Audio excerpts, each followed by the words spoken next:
पढ़ा था भारतेंदु हरिश्चंद्र जी का साहित्यिक परिचय और उनकी कृतियाँ। आज हम पढ़ेंगे उनका लिखा हुआ निबंध भारत वर्षोन्नति कैसे हो सकती है।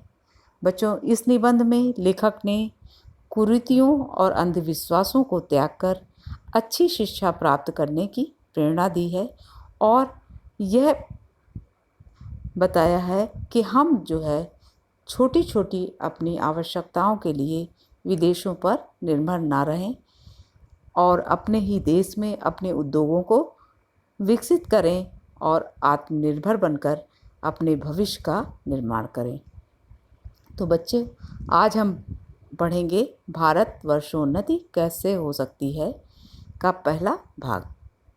आज बड़े आनंद का दिन है कि छोटे से नगर बलिया में हम इतने मनुष्यों को एक बड़े उत्साह से एक स्थान पर देखते हैं। इस अभागे आलसी देश में जो कुछ भी हो जाए वही बहुत है। हमारे हिंदुस्तानी लोग तो रेल की गाड़ी हैं, यद्यपि फर्स्ट क्लास सेकंड क्लास गाड़ी बहुत अच्छी अच्छी और बड़े बड़े महसूल की इस ट्रेन में लगी हैं, पर बिना इंजन सब नहीं चल सकती। वैसे ही हिंदुस्तानी लोगों को कोई चलाने वाला हो तो ये क्या नहीं कर सकते। इनसे बस इतना कह दीजिए, का चुप साध ही रहा बलवाना। फिर देखिए हनुमान जी को अपना बल कैसा याद आता है, सो बल कौन याद दिलावे। तो बच्चों, इस अवतरण में भारतेंदु जी ने भारतवासियों के आलस्य की चर्चा की है और उनके अनुसार भारतवासी जीवन के प्रत्येक क्षेत्र में पिछड़े हुए हैं और इसका मुख्य कारण उन्होंने केवल अनुगमन और अनुसरण को ही बताया है, क्योंकि भारतवासी किसी भी चीज़ को देखकर बस उसके पीछे चलना ही अपना लक्ष्य बनाते हैं। तो बच्चों, इन पंक्तियों की व्याख्या इस प्रकार से है।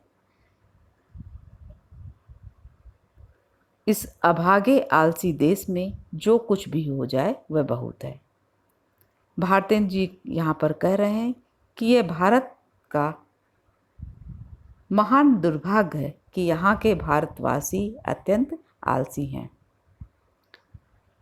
और इस आलसी स्वभाव के कारण ही हम उन्नति नहीं कर पा रहे हैं। हमारे हिंदुस्तानी लोग तो रेल की गाड़ी हैं, यद्यपि फर्स्ट क्लास सेकंड क्लास आदि गाड़ी बहुत अच्छी अच्छी और बड़े बड़े मशहूर की इस ट्रेन में लगी हैं, पर बिना इंजन सब नहीं चल सकती।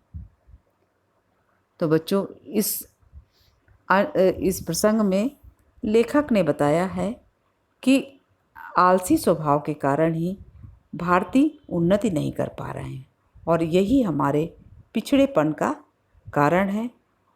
वास्तव में भारतीयों की रेलगाड़ी में के डिब्बों की संज्ञा दी गई है और यह भी बताया है कि रेलगाड़ी में अच्छे से अच्छे और मूल्यवान डिब्बे लगे हुए हैं, लेकिन वे सब इंजन के अभाव में एक स्थान पर ही खड़े रहते हैं और उनमें गति नहीं उत्पन्न होती। वैसे ही हिंदुस्तानी लोगों को कोई चलाने वाला हो तो ये क्या नहीं कर सकते। इनसे इतना कह दीजिए, का चुप साध रहा बलवाना। फिर देखिए हनुमान जी को अपना बल कैसे याद आता है, सो बल कौन याद दिलावे। तो बच्चों, भारतेंदु जी ने यहाँ पर बताया है कि भारतवासी विद्वान भी हैं, शक्तिशाली भी हैं, पर उन्हें जब तक सही नेतृत्व नहीं मिलता, यदि उन्हें सही नेतृत्व मिल जाए तो वे बड़े से बड़ा कार्य भी कर सकते हैं। भारतीयों को इस बात की आवश्यकता है कि कोई उन्हें उनके बल और पौरुष का स्मरण कराए और उनसे कह दे कि अपने कर्तव्य मार्ग पर आगे बढ़ो और मौन साधे क्यों खड़े हुए हो। इसके बाद उन्हें अपने बल का स्मरण उसी प्रकार हो जाता है जिस प्रकार जामवंत द्वारा याद दिलाए जाने पर हनुमान जी ने अपने बल और शक्ति की को याद करके पूरी जो पूरा पर्वत का पर्वत संजीवनी बूटी के लिए उठा लाए। इसलिए भारतीयों को ऐसे नेता की आवश्यकता है जो उनके बल और पौरुष का स्मरण कराकर उन्हें कर्तव्य मार्ग की ओर ले जा सके। तो बच्चों, इस प्रसंग में प्रश्न 5 आएंगे और पांचों प्रश्न इस प्रकार से होंगे। पहला प्रश्न होगा, पाठ का नाम, लेखक का नाम लिखिए अथवा उपर्युक्त गद्यांश का संदर्भ लिखिए। तो बच्चों, अगर प्रश्न आता है पाठ का नाम, तो पाठ का नाम है भारतवर्षोन्नति कैसे हो सकती है, और लेखक का नाम है भारतेंदु हरिश्चंद्र। और यदि आपको आता है कि उपर्युक्त गद्यांश का संदर्भ लिखिए, तो आपको लिखना होगा प्रस्तुत गद्यांश भारतेंदु हरिश्चंद्र जी द्वारा लिखित भारतवर्षोन्नति कैसे हो सकती है निबंध से लिया गया है।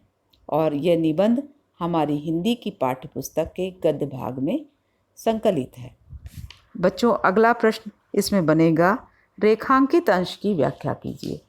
तो इस प्रसंग में रेखांकित अंश है, इस अभागे आलसी देश में जो कुछ भी हो जाए वही बहुत है। हमारे हिंदुस्तानी लोग तो रेल की गाड़ी हैं, यद्यपि फर्स्ट क्लास, सेकंड क्लास आदि गाड़ी बहुत अच्छी और बड़े बड़े महसूल की इस ट्रेन में लगी हैं, पर बिना इंजन सब नहीं चल सकती।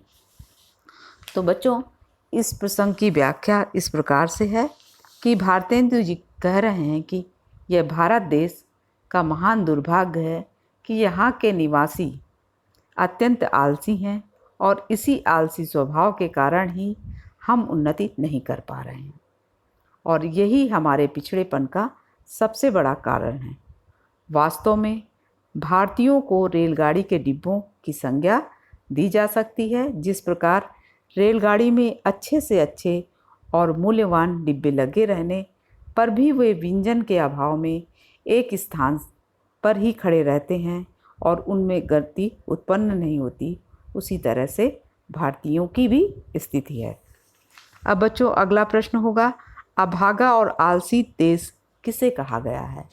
इस प्रश्न का उत्तर होगा, अभागा और आलसी देश भारत या हिंदुस्तान को कहा गया है। अगला प्रश्न है, हिंदुस्तानियों की तुलना रेल की गाड़ी से क्यों की गई है। इस प्रश्न का उत्तर होगा, हिंदुस्तानियों की तुलना रेल की गाड़ी से इसलिए की गई है क्योंकि जैसे रेलगाड़ी के डिब्बों को चलाने के लिए इंजन की आवश्यकता होती है, उसी प्रकार भारतीयों को देश और समाज के नवनिर्माण के कामों में लगाने के लिए इंजन की तरह एक नेतृत्व की आवश्यकता होती है। यह नेतृत्व उन्हें इंजन की तरह उचित दिशा देकर आगे बढ़ता रहता है। बच्चों, अगला और अंतिम प्रश्न में है कि लेखक ने हनुमान जी का उदाहरण किस लिए दिया है। तो इस प्रश्न का उत्तर होगा कि हनुमान जी के भीतर अतुलित बल था, किंतु उन्हें अपने बल का ज्ञान नहीं था, और जैसे ही जामवंत जी ने उन्हें उनके बल की याद दिलाई तो वे समुद्र को लांघकर